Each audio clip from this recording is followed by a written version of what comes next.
Nah, Nabi Muhammad disanjung oleh Allah. Disanjung oleh Allah, dan yang disanjung bukan sekedar syariat. Maka yang mulia dari Nabi bukan syariatnya saja, seperti sebagian orang yang salah faham. Yang perlu diagungkan Nabi Muhammad hanya syariat saja. Adapun jasad atau Nabi Muhammad biasa, manusia biasa, adalah kesombongan sebagian orang. Nabi Muhammad mulia lahir dan batinnya, jasad dan rohnya, risalah dan kebiasaan Nabi adalah mulia. Kebiasaan Nabi adalah mulia. Nabi diagungkan sebelum Nabi terlahir, Nabi diagungkan di saat Nabi lahir, Nabi diagungkan di saat Nabi hidup, dan Nabi diagungkan setelah wafat, dan Nabi nanti diagungkan kembali oleh Allah di saat manusia dibangkitkan di padang mahsyar.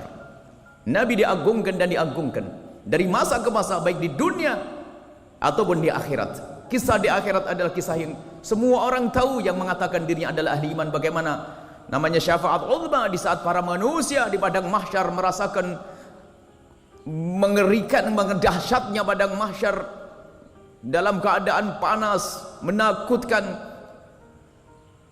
Mereka butuh pertolongan. Allah bisa memberikan pertolongan langsung kepada umat yang ada pada padang mahsyar. Akan tapi Allah ingin menunjukkan manusia mulia Nabi Muhammad, hingga umat ini digiring oleh Allah untuk bertanya kepada Adam, wahai Adam, beri pertolongan kepada kami, mintakan kepada Allah keringanan. Nabi Adam mengatakan, tidak, aku tidak bisa meminta, aku malu kepada Allah karena aku pernah dilarang makan buah khuldi tapi masih aku makan. Datanglah kepada itu manusia, itu Nabi, barangkali dia bakal nonton. Datang pada Nabi, dikisahkan Nabi Nuh, dikisahkan Nabi Musa. Nabi Musa pun berkata, tidak, aku tidak bisa berikan pertolongan, aku malu, aku pernah memukul orang. Kemudian Nabi Musa menunjuk, datanglah kepada Nabi Isa. Nabi Isa pun mengatakan, aku tidak bisa. Datanglah kepada itu Nabi akhir zaman, barangkali dia bisa memberikan pertolongan kepadamu. Sehingga manusia padang mahsyar dengan syafaat uzma ini dirasakan bukan oleh ahli iman saja. Semua di padang mahsyar merasakan itu semua untuk menunjukkan kalau Nabi Muhammad agung. Sehingga semuanya berbondong-bondong kepada Nabi sallallahu alaihi wasallam. Datang kepada Rasulullah sallallahu alaihi wasallam dan bertanya, Rasulullah, wahai Nabi akhir zaman, berikan kepada kami syafaatmu, pertolongan kepadamu.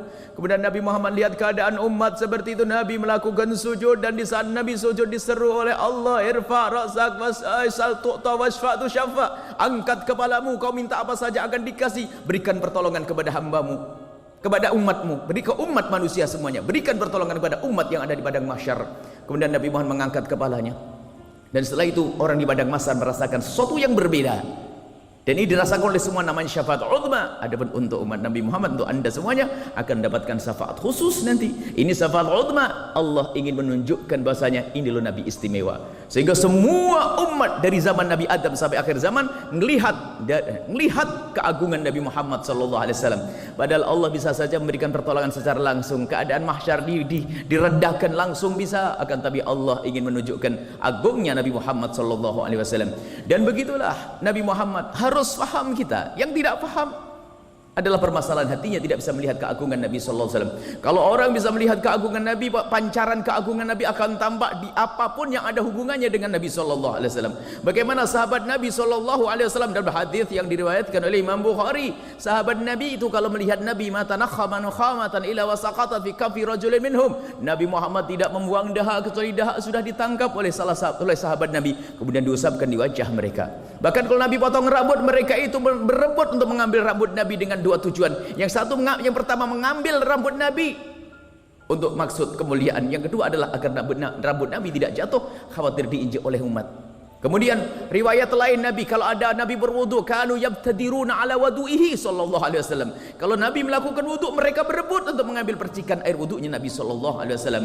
Sampai orang kafir waktu itu melihat sahabat Nabi seperti itu, mengatakan, ini sahabat Nabi Muhammad, sahabat Muhammad ini luar biasa. Ma ra'aitu ahadan yuhibbu ahadan ka hubbi ashabi Muhammadin Muhammada. Sungguh aku tidak pernah melihat orang mencintai seseorang seperti sahabat Nabi Muhammad mencintai Muhammad. Luar biasa kecintaannya. Dan ini diterjemahkan oleh lidah mereka dengan sanjungan yang dahsyat, seperti munculnya penyair-penyair seperti Hasan bin Thabit dan yang lainnya.